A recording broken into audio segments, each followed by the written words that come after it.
The TVWAN News is proudly brought to you by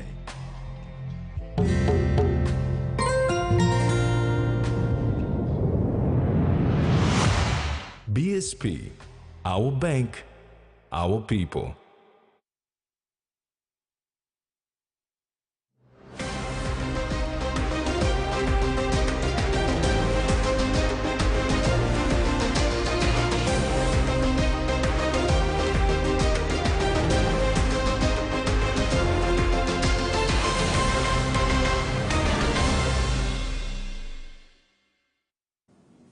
Hello and thanks for joining us. I'm Mary Silla Kelleton. This is TV1 News.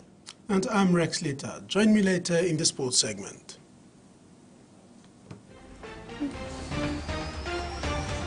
In this edition, future of rural Purari schools at risk, FSVU officers awarded for outstanding work, and Team PNG ready to snatch medals.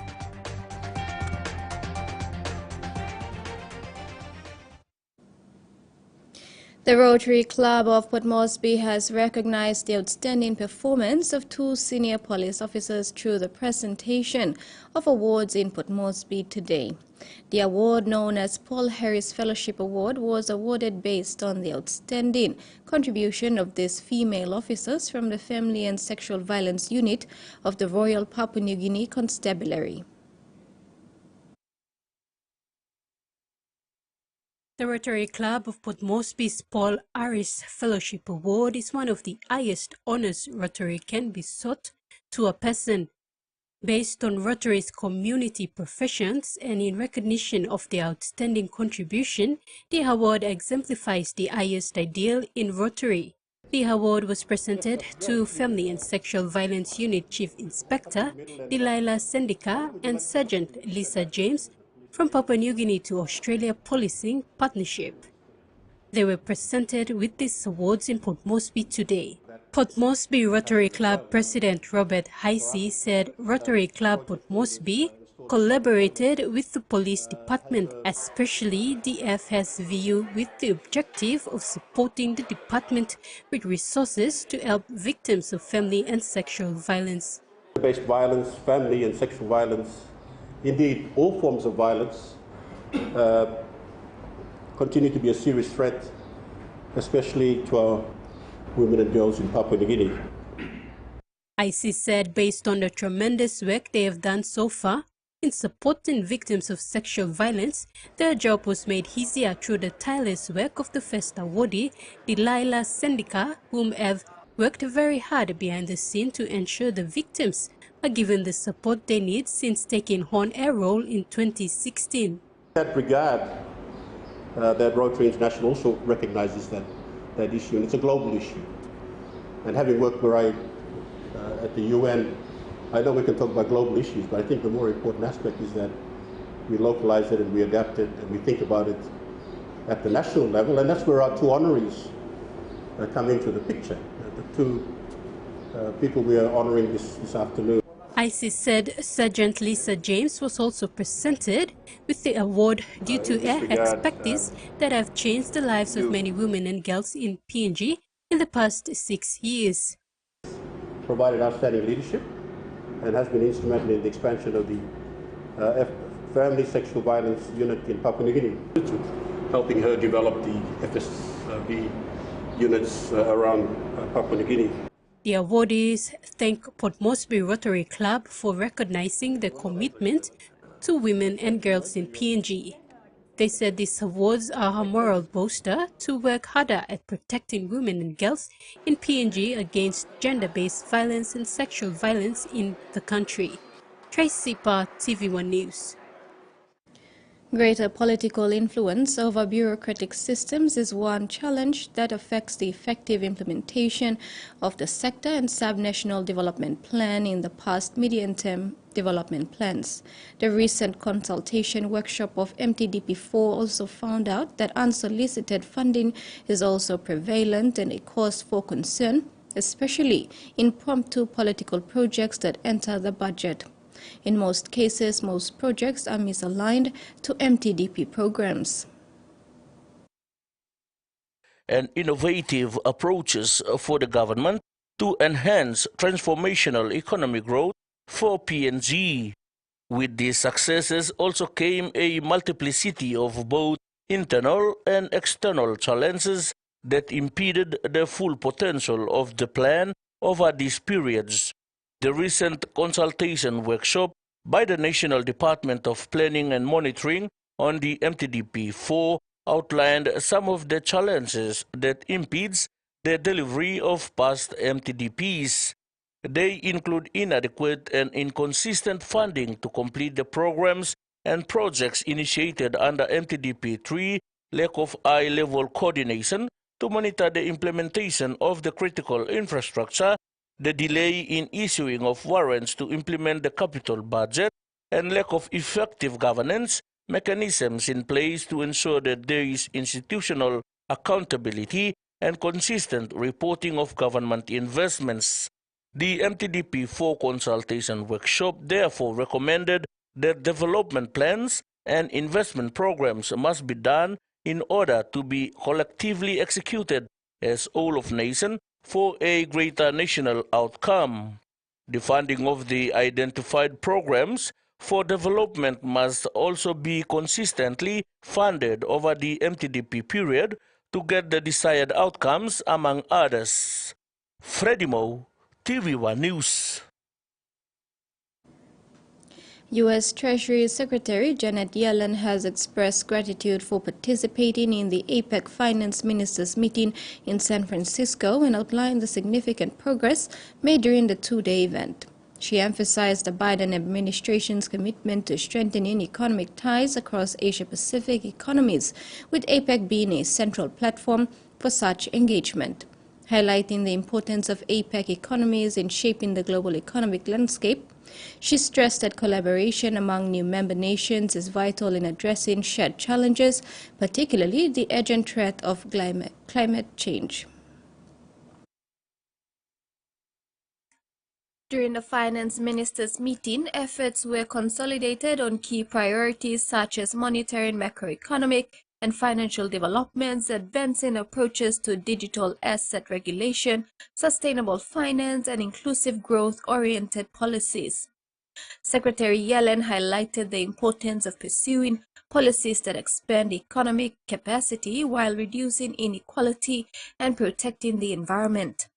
APEC members acknowledged the United States' historic legislative initiatives such as President Biden's bipartisan infrastructure law, CHIPS Act, and Inflation Reduction Act as effective strategies. These policies align with APEC's shared interest in fostering economic growth and addressing global challenges.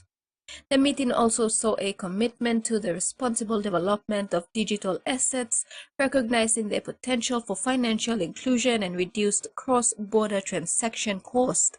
However, Secretary Yellen acknowledged the associated risk and emphasized the need for proper regulation. She stressed the broader commitment of the United States to deepen engagement across the Asia-Pacific region, including active participation in the Indo-Pacific Economic Framework negotiations. Managing the U.S.-China economic relationship was identified as a key priority, with Secretary Yellen expressing optimism about building on the foundation laid during meetings with Chinese counterparts. As the United States nears the end of a productive APEC host year, I'm impressed by all we have collectively accomplished across our priority areas. We congratulate Peru on its upcoming host year and look forward to supporting its work. And through APEC and otherwise, the United States will remain committed to deepening our economic ties with the Asia-Pacific. Advancing our shared vision is crucial to the success of Asia-Pacific economies, and it supports jobs, growth, and resilience at home in the United States as well. Now I'll be happy to take your questions. Counting for the Ligap supplementary elections starts tomorrow in Wabeg following new directives by the Electoral Commissioner Simon Sinai today. With the return of writs for the electorate due this Friday, November 17, counting officials will be on their toes day and night to conclude and declare a winner before Friday. Counting was delayed due to disputes over the counting venue. Police in the National Capital District will start conducting roadblocks this week as part of police operations leading to the festive season. NZD Metropolitan Superintendent Silva Sika said more than 500 police officers will be deployed to all parts of the city to start early festive season operations. Early police operations into the festive season will ensure that the city is safe for public to move freely prior to the festive season, says NZD Metropolitan Superintendent Silva Sika. Sika said due to the increased reports of motor vehicle incidents, police will start conducting roadblocks this week. With our traffic actually to start doing roadblocks day and night. They're going to work on the to make sure that we reduce accidents. Sika said road traffic incidents occurred almost every day in the city due to the drinking, driving, and heli roadblocks is the first step to reduce this.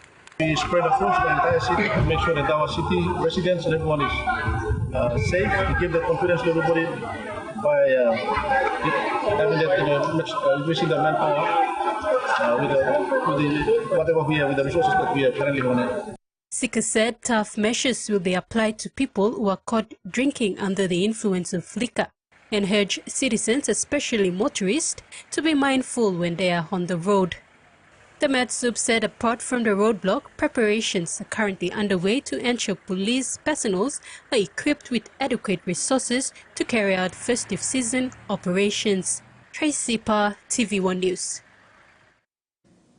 You're watching TVWAN News. Among stories after the break, future of rural Purari schools at risk and disaster coordinators urged not to isolate.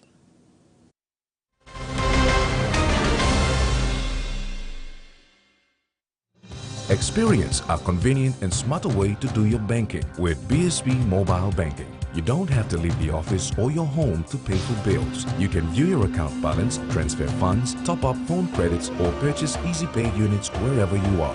Visit your BSB branch today to register now for BSB Mobile Banking. BSB Mobile Banking, the smarter way to bank. BSB, our bank, our people. Enjoy life when we work together, making happy memories that last forever. Harem, talk young or roll a scale rice family meal with toast. We'll bring out the smiles cause it's a favorite by miles. Seni sigola scale rice low scale price. Seni sigola scale rice low scale price. But you like him? Hiya, Mama. You wait time, but me add him special flavor. Put him more flavor, put him more taste. Add a kakaruki, wrap a big smile on face. Time for him chicken, a great fumu too. Sip, sip, the mumu, yes, magic on you. Maggi, the taste PNG loves.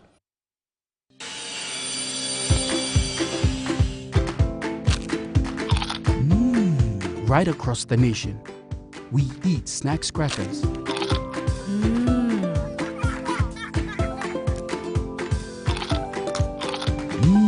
Emi trubla. All get a young planalapun, only like him snacks crackers.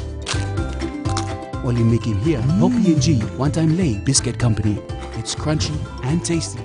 It's irresistible. Hey, you want to talk? Want to win one of 4 Costa buses? Simply collect 6 SP Lager Red promo caps and enter the draw at a participating store near you. There are heaps of other great prizes to win too, like SP Hunters jerseys and other awesome SP Lager gifts. So enter the draw today for a chance to win. There's a bus to be won in Islands, Southern, Momase, and in New Guinea Islands. SP Lager, Bungim Yumi! Boxing's brightest stars shine on one knockout night. He is down! The Mexican monster, undefeated superstar David Benavidez. Benavidez unloading! What more do you want? Defends his title against undefeated Demetrius Andrade. Andrade explodes! And Jermall Charlo returns to take on Jose Benavidez Jr. Gets rocked with another right hand! David Benavidez versus Demetrius Andrade. Live November 26th, only on Fight Sports. For sportsmen and women, the internet can be a dangerous place. Filled with crackpots, show-offs, pranksters, and troublemakers. It's time to go viral, America. You going? So we compiled the greatest clips from the great outdoors and called it Viral Outdoors.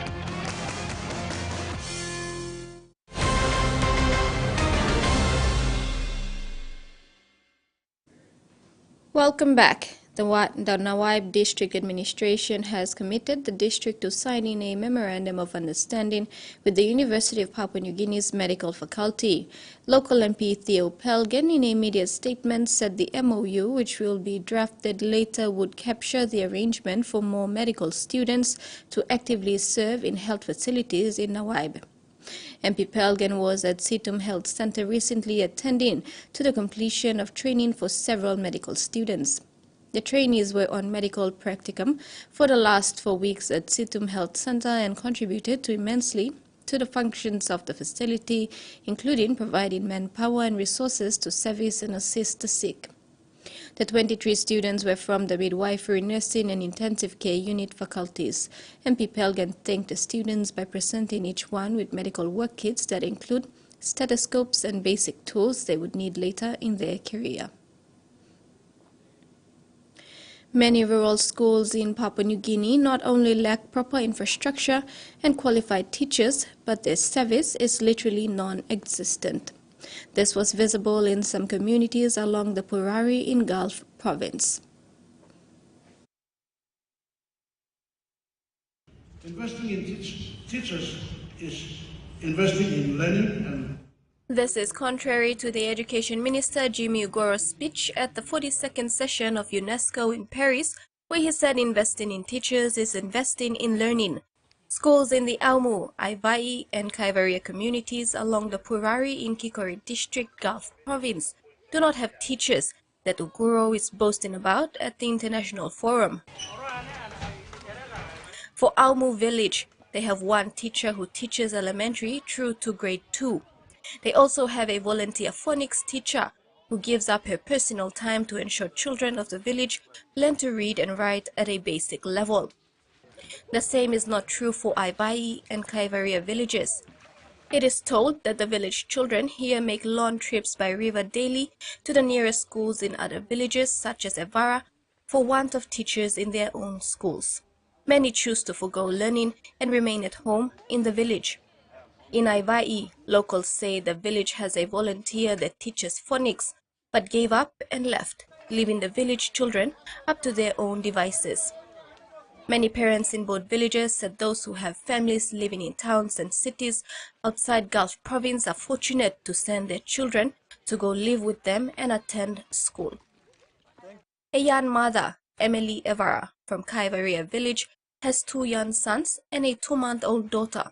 She says that once her sons reach the ages of 7 or 8, she and her husband will make the trip back to her coastal village to ensure that their children have a fair chance at an education in her village that has an established school. Emily says education is important for children, but in the Kaivaria community, that need is not being met. Emily and her husband run church activities, lead services, and conduct Sunday school programs. She says this makes them happy. Although majority of the church's congregation is made up of children, Emily says there is hope still for the village. We really worship and glorify our God in this community. As me and my husband, we are the main 2 couple to be with this team, the Sunday school youths. That's me and my husband. We are with children all the time, and we have a program for 1 week in a days. And children are really interested They are happy to come to church. They are happy to follow us and to go with us spiritual manners. Provincial disaster coordinators were urged to not work in isolation but to keep in constant communication with the provincial administrators and the National Centre on issues relating to natural disasters. Acting Director of the National Disaster Centre, Lucetta Mana, made the call last Friday week at the closing of a week-long Provincial Disaster Coordinators Conference in Port Moresby. He said two key issues raised in the recent and most conferences are financial and manpower constraints. Mr. Mana said these two issues are always raised during these conferences. However, solutions must be found to address them. The National Disaster Centre was formerly under the Office of Provincial and Local Level Governments, but now comes under the Department of Defence. 22 provincial disaster coordinators attended the week-long conference with the objective of discussing how they could strengthen their local capacities to disaster risk reduction in line with the government's goal to leave no one behind. The palm oil industry remains an important agricultural subsector to Papua New Guinea's economy. In the MTDP3 period, palm oil contributed approximately 60% of the total export earnings of the agricultural sector, with a value of 7.4 billion kina from the production of 3.4 billion tons of crude oil and palm kernel oil.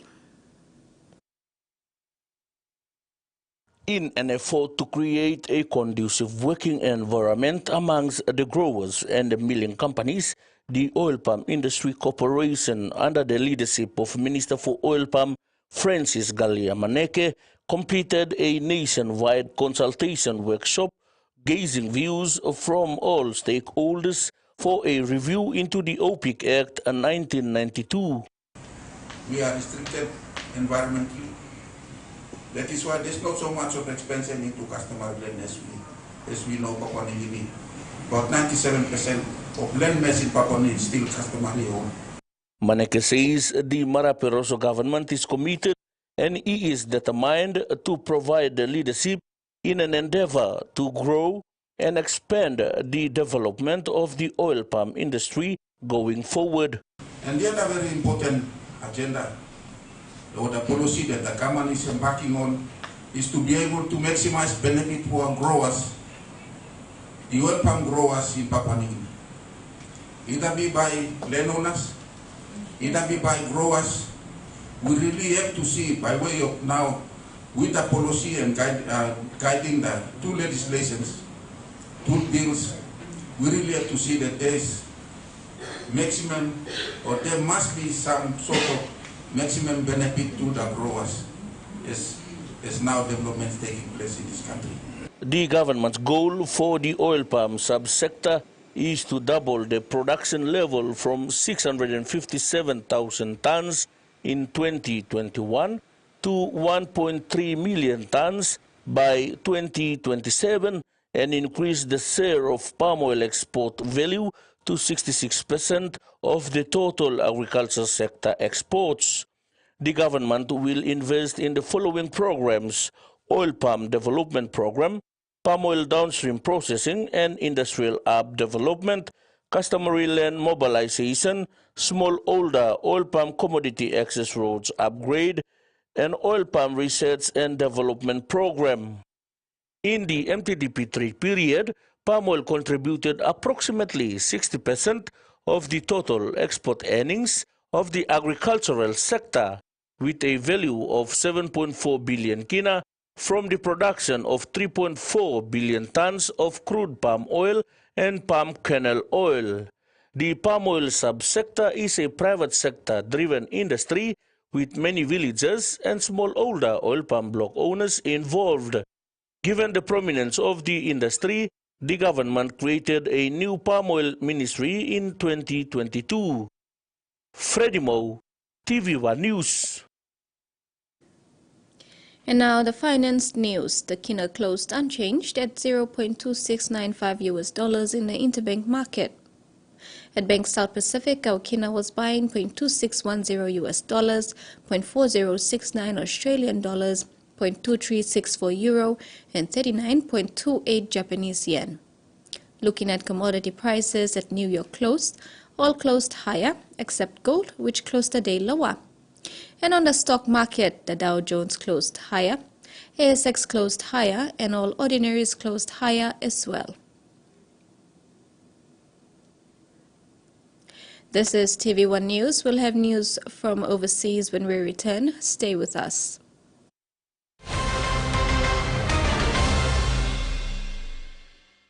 Experience a convenient and smarter way to do your banking with BSB Mobile Banking. You don't have to leave the office or your home to pay for bills. You can view your account balance, transfer funds, top up phone credits, or purchase Easy Pay units wherever you are. Visit your BSB branch today to register now for BSB Mobile Banking. BSB Mobile Banking, the smarter way to bank.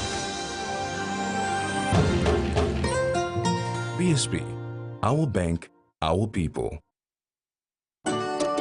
When you're spending time with family, when you've got a big day ahead, when you have given it all you've got, when you're putting on a feast, that's when you want the best. That's when you want flame rice. New flame rice. Win him, Olgeta. A true champion is measured by their courage, their determination, and their passion to never give up and to always keep trying. With a delicious Milo in milk taste and added nutrients, Milo in milk is a great way to fuel our little champions with nourishing energy every day. Because true champions give it their all. Milo, PNG and Mia. Fine PNG made. Ton ton ton ton, hino ton ton. Nihimomo. If you can't stop thinking about the Hino range of trucks, then you better drive one today. Hino. Ton ton.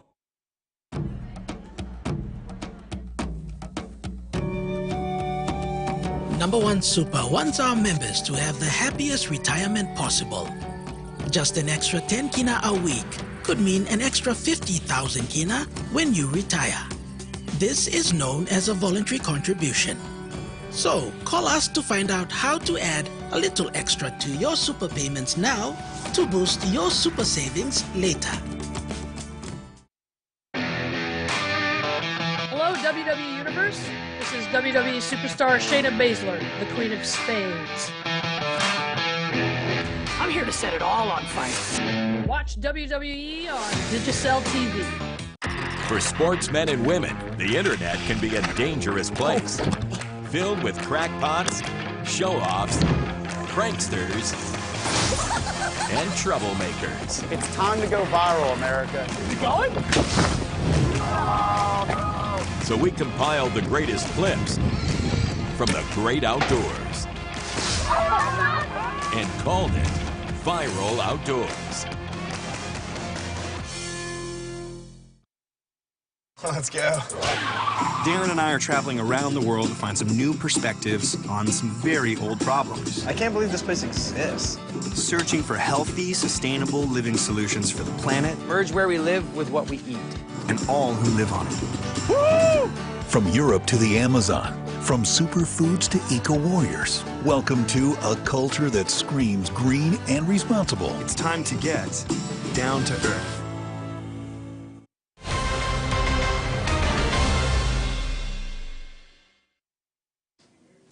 Welcome back. Health authorities say a dual outbreak of COVID and gastroenteritis on board a cruise liner is now over after it docked in Adelaide with only a handful of sick passengers.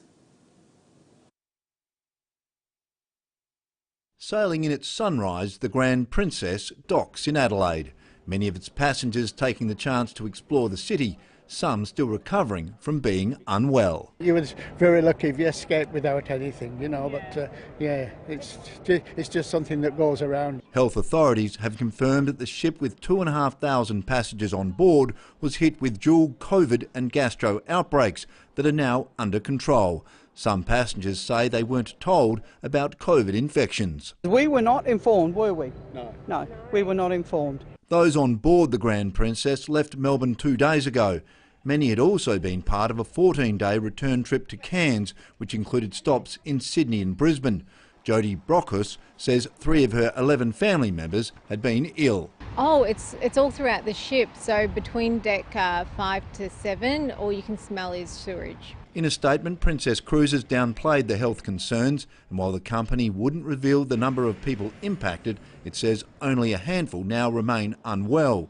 The cruise ship outbreak comes as COVID numbers across the country continue to rise, prompting a warning from health authorities in the lead up to Christmas. We have got a COVID wave happening, and the most important thing for all of us to think about are people who are going to be more susceptible to infection. The latest COVID figures show an increase in prescriptions for antiviral medications across Australia, while the number of patients with COVID in intensive care has also risen. Many people had a booster earlier in February, but this is to have a second booster, particularly as we're going into this wave. More hospitals too are stepping up their precautions with the reintroduction of mask mandates.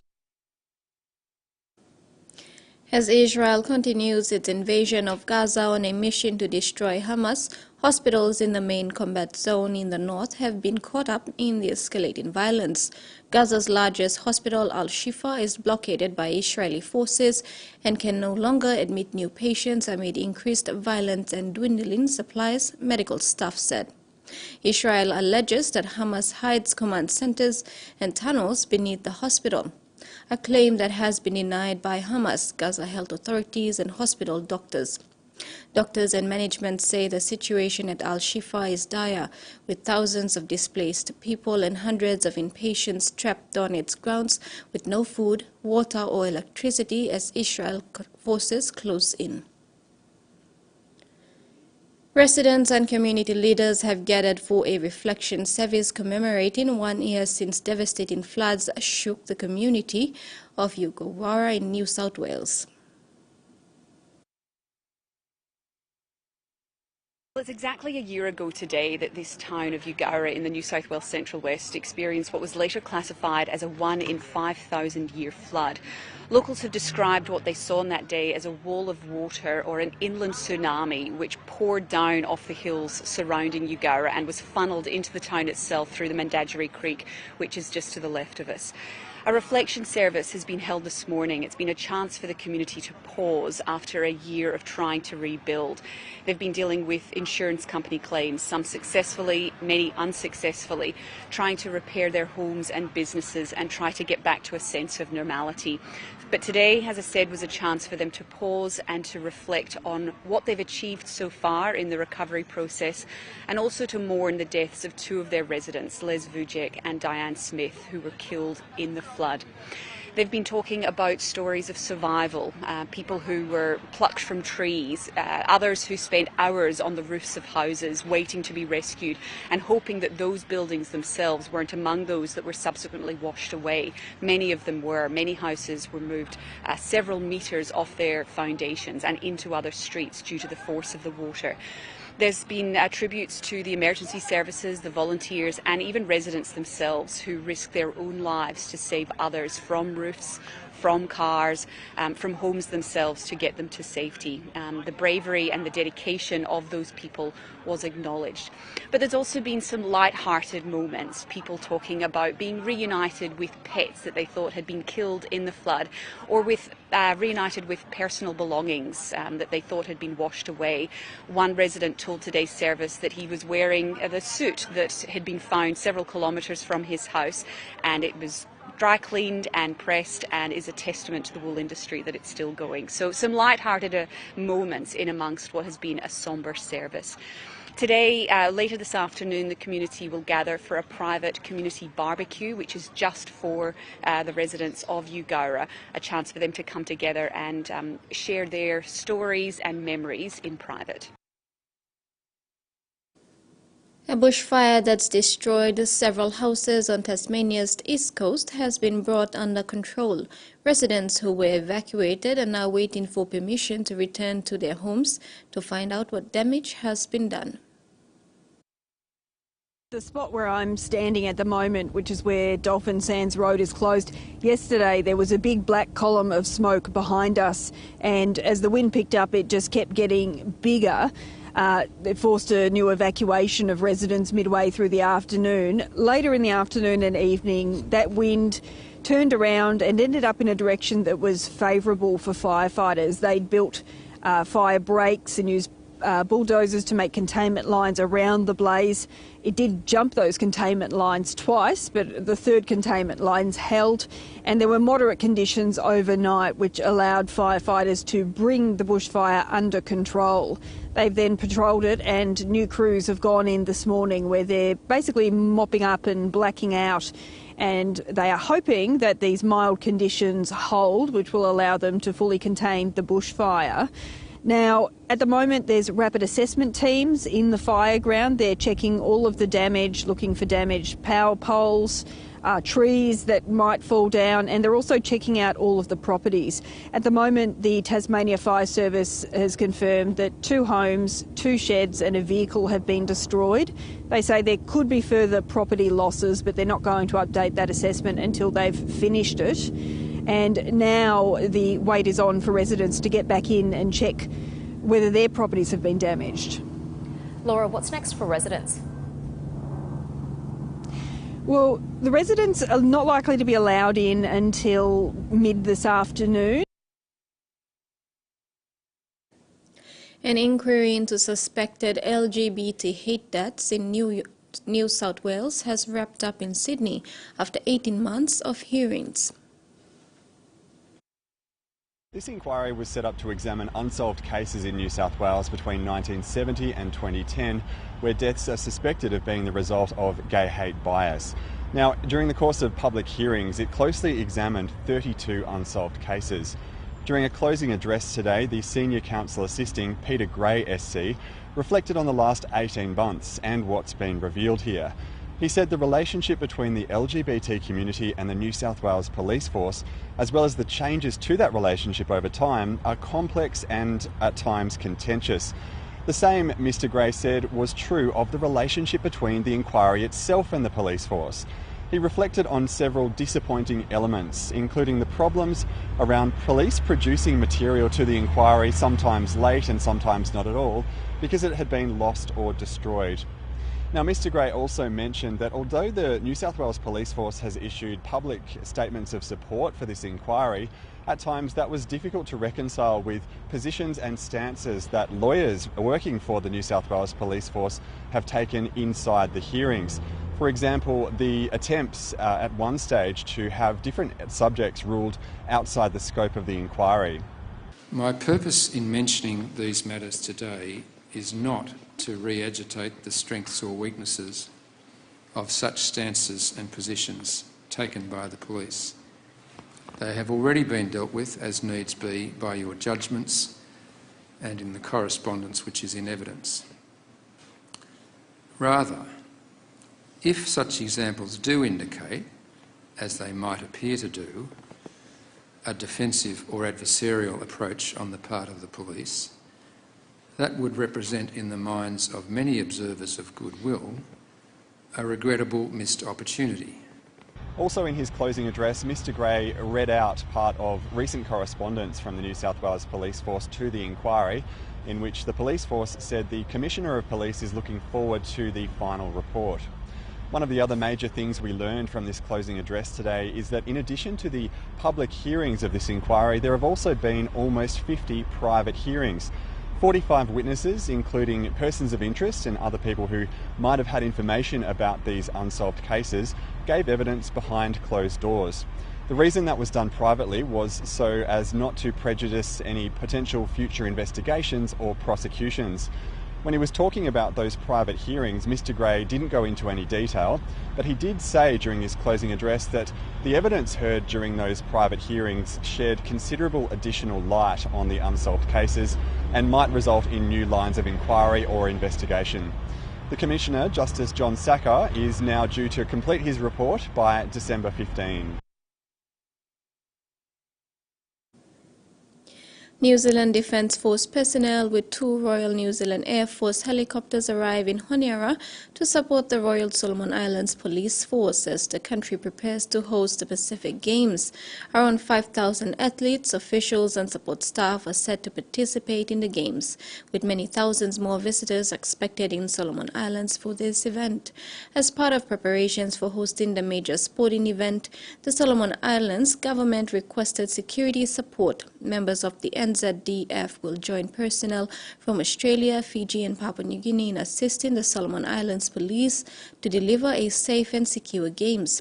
The aircraft will be used to transport RSIPF members as well as personnel from Pacific partners who are supporting the Games. After the break, we'll have news in sports with Rex. Stay tuned.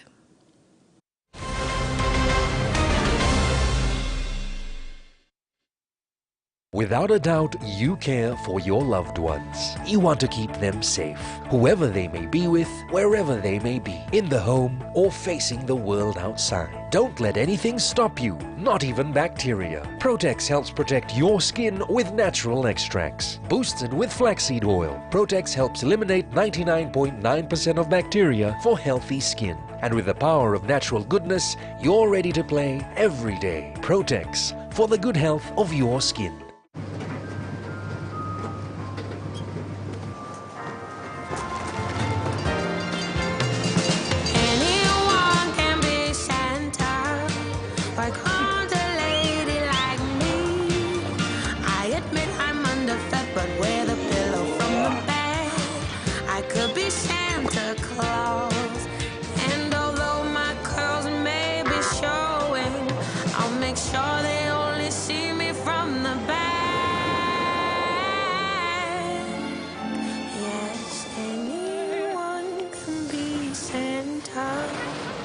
A tantalizing remote. With his reindeer and his sleigh, I'd be up, and away. I could be Santa, I could be Santa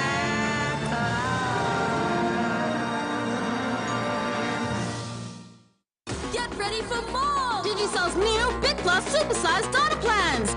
Now with more options, more plans, and more time. Choose from our daily plans, now valid for 24 hours, weekly plans, or even a monthly plan from our suite of Big Plus Supersized Data Plans. All with more data and starting from as low as 1 kina. Yes, you heard right. What's up, Sol? Yes, yeah! Only Digicell's Big Plus Supersized Data Plans gives you more. Activate today on My Digicell app or dial *675# only with Digicell. Strong like you, smart like me. I hope they don't break. Now surely Luki's son. This is Relaxo. Strong plus shred. Should I try them on you? No, please. I'll take them. Relaxo. Very strong, lasts long. 5 months since Manchester City completed a famous FA Cup final victory over rivals United, round 1 is upon us again. That means more goals, more drama, and more upsets. The FA Cup is back. Oh, that is magnificent! What a story this is for Wrexham.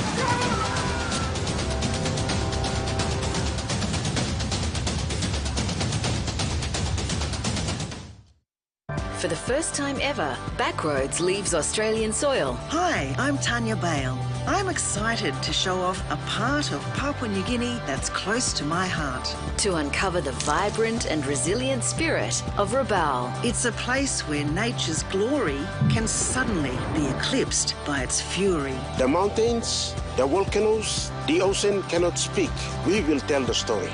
Backroads, Sunday on ABC Australia. I would like to introduce to you our study companion on Bib, a messaging app that does much more than just texting. The first thing you'll do is go to Play Store, then download and install the Bib app. Then you go to More at the bottom right of the screen and click Discover. After that, search for the BLIT channel and click Follow. Type Hi into the text box and click onto the topic you want to watch and learn away. That's it, learners. Not so difficult after all. If you have any questions, head to our Facebook page for additional information. See you next time on Be Lit.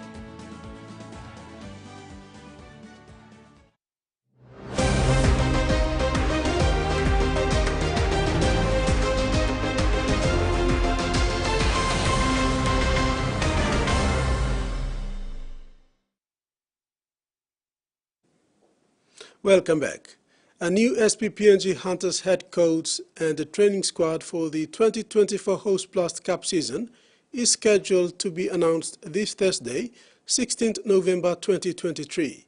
Following the resignation of outgoing coach Stanley Tappend last month, it seems likely that assistant Paul Aiton would step up for the top job to guide the club into the new season. Hunters were only 2 places shy of making the finals this year, finishing 10th overall. The team will be assembled this week with pre-season training for the 2024 to begin immediately. The training camp expected to welcome a good number of exciting Digital Cup players alongside returning Hunters who will be out to fight for the sports as well. The first contingent of the Team PNG athletes and officials landed at the Henderson's International Airport in Honiara, Solomon Islands at 11:50 a.m. local time on Monday, 13th November. The team was led by the Chief de Mission, Fayazina Lalo, and were received warmly by the Papua New Guinea High Commissioner to the Solomon Islands, Moses Cowell. Lalo and one of the flag bearers, Ramona Padio, were the first to be greeted by the High Commissioner upon their arrival. There were among 119 athletes and officials who made the 2-hour flight over. Chef de Mission Lalo said PNG, as the biggest nation in the Pacific, is pleased to be part of the Games this year and will work to make it a success through their participation.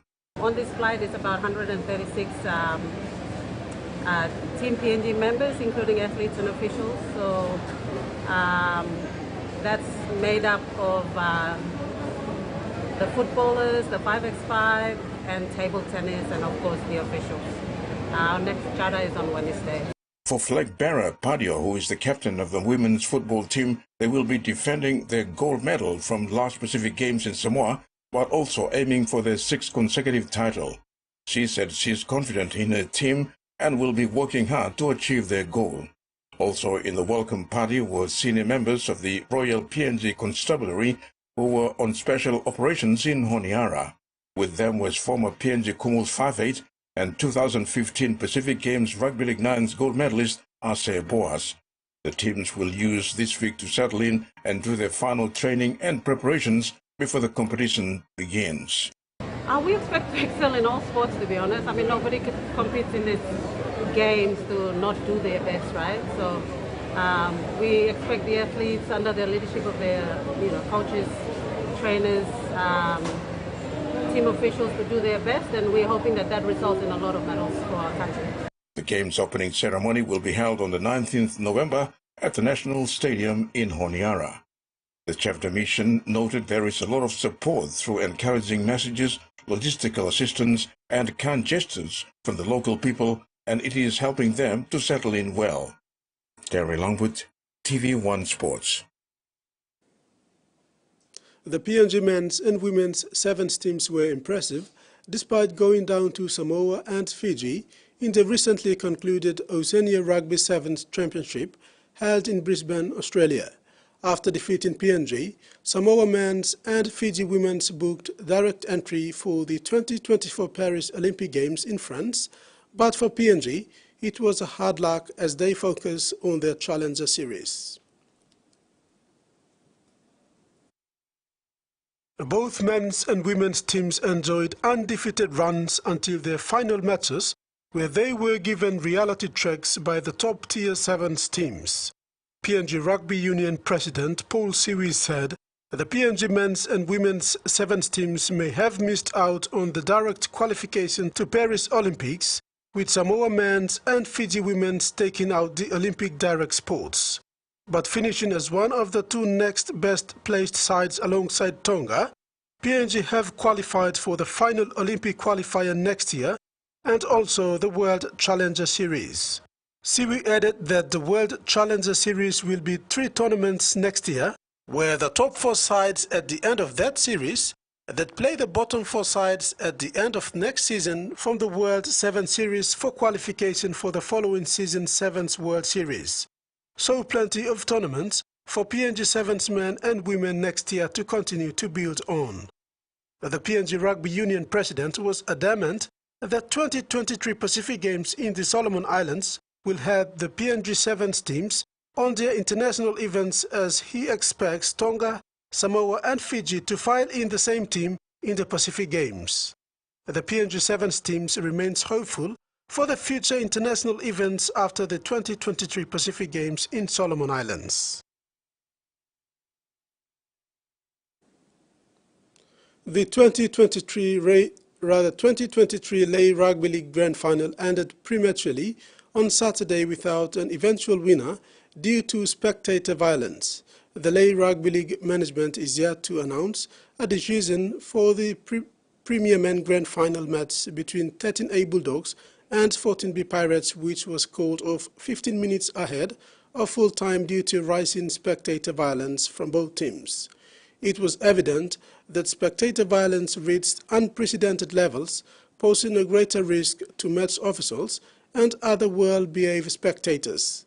The Lay Rugby League is utterly disappointed that violence continues to occur, adding that spectators have to understand that clubs are investing a lot of time and effort in reaching the grand final.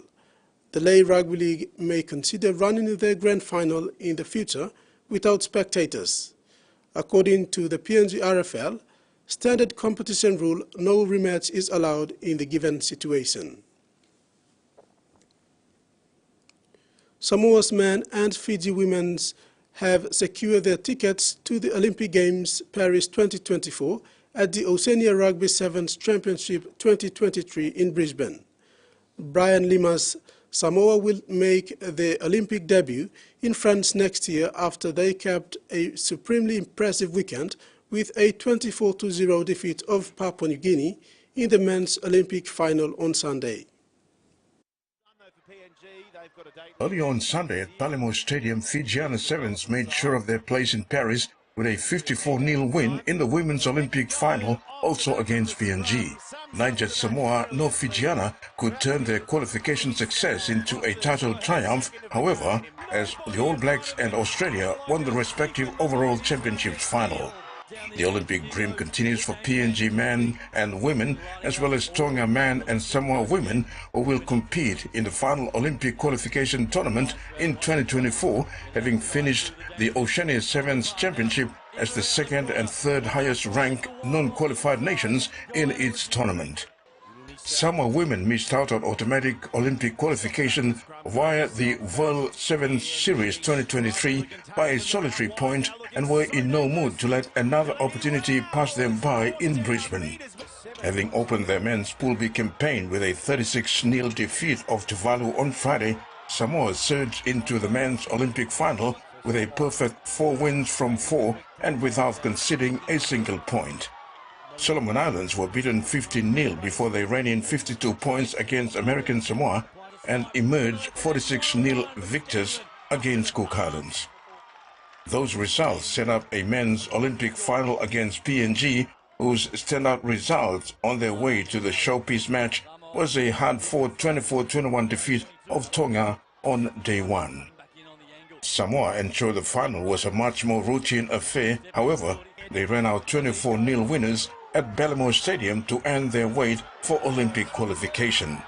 Lima's side went on to contest the overall championship final against New Zealand, but it proved just a step too far as the All Black Sevens claimed the title with a nail-biting 24-19 win after extra time.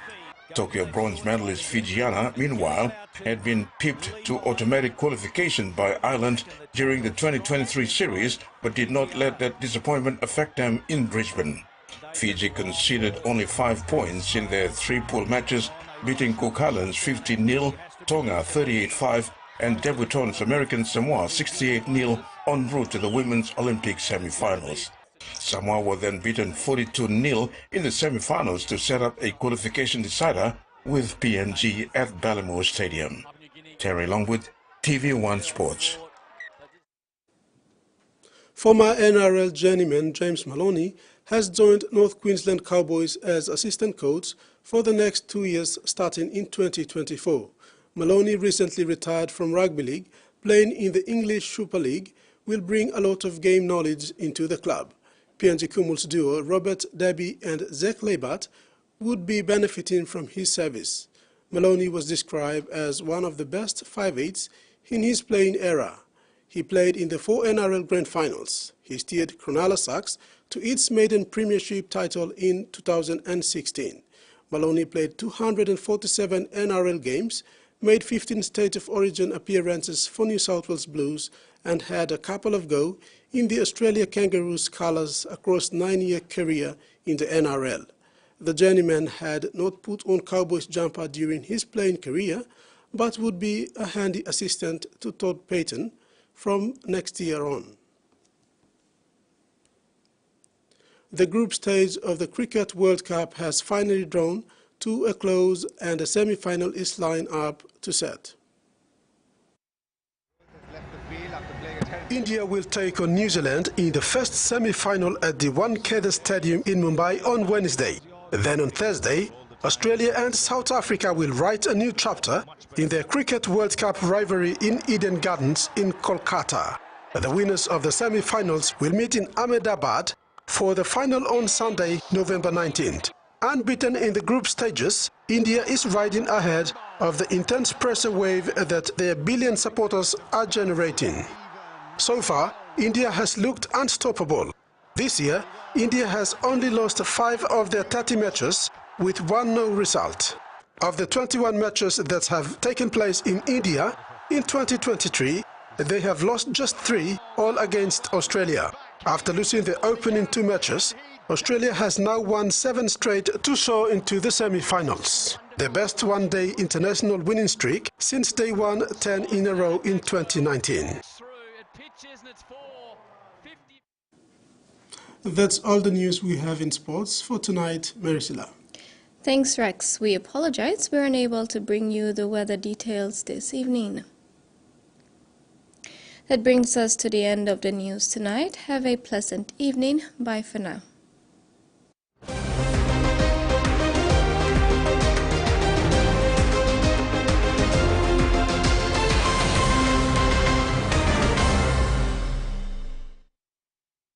The TVWAN News was proudly brought to you by